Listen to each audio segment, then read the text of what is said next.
Target blocks redirect redstone dust. Jukeboxes actually do the same thing, but they're a bit more expensive than target blocks for this use. They both output redstone signals though, and they made it so the dust points into them to make reading from them easier, as far as I know. Jukeboxes will output a full strength of 15, if there's anything being played at all, and a comparator can actually read from them to get a certain signal strength based on the disk, but be aware that there's some duplicates. Target blocks will output a signal strength based on how close to the center you shoot, a full strength of 15, for as close to the center as you can get, and it gets weaker as you go further out. But they're mostly used for compacting things. This is a mechanism I use a lot for dropper to automatically empty it. We have a comparator in subtractor mode, I'll get into that in a second, and we have a couple blocks here.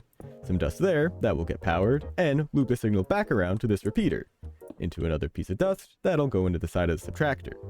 They, in subtractor or comparator mode, will read out how full a container is. A full strength of 15 means it's full, 3 here means it's only 3/15ths full, meaning it only has about a stack and 19 for this container. A bigger container will need more items for the same signal strength. But what the comparators do, or subtractors, is pretty much in their name. They compare and subtract. So we have this comparator set up here, getting a signal strength of 13 in the back. So it'll compare that 13, which it normally just outputs in the front, in either mode, with what it gets in the side. A stronger signal in the side, 14 is higher than 13, it'll turn off. The same signal, or weaker, and it'll just stay on. In subtractor mode, it works a little bit differently though. It'll subtract the two. 14 minus 14 is 0, 15 minus 14 is 1. So what we have here is just protection, in case this gets totally full and outputs a signal strength of 15. The repeater will also output 15, so in comparator mode it would just stay on and lock the whole thing. But in subtractor mode, when there's items in here, this will turn on, output 15, and turn it back off.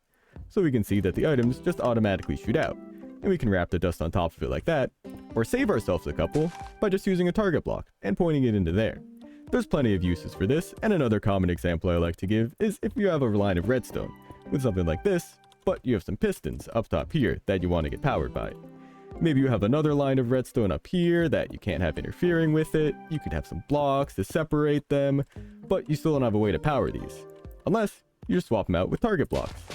Now the dust down here is going to be pointed at them. You can power this without interfering with this line at all. And this line doesn't interfere with the one below either.